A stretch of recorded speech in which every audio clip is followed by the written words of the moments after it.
দেখুন, ভারতীয় জনতা পার্টি 2021 সালেও ওই দুর্নীতি বলে তৃণমূল কংগ্রেসকে কোনোভাবে প্রমাণিত করতে পারে।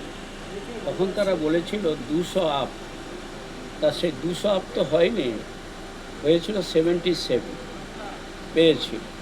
তাই এবারেও এসআইআরের নাম করে এবং লজিক্যালি ডিসক্রেপেন্সিকে সামনে রেখে সারা বাংলায় নয়, সারা ভারতবর্ষে রাজনীতির ইতিহাসে বাংলার মুখ্যমন্ত্রী মমতা বন্দ্যোপাধ্যায় সুপ্রিম কোর্টে যে লড়াই করেছেন সেটাতে প্রমাণিত হয়েছে যে সারা ভারতবর্ষের মানুষ বুঝেছে এবং সুপ্রিম কোর্টকে যেভাবে তারা নিজের করায়ত্ত করবার চেষ্টা করেছিলেন ভারতীয় জনতা পার্টি, এবং সেই সুপ্রিম কোর্ট যে নির্দেশ দিয়েছিল সেই নির্দেশ নির্বাচন কমিশন তাও মানেনি।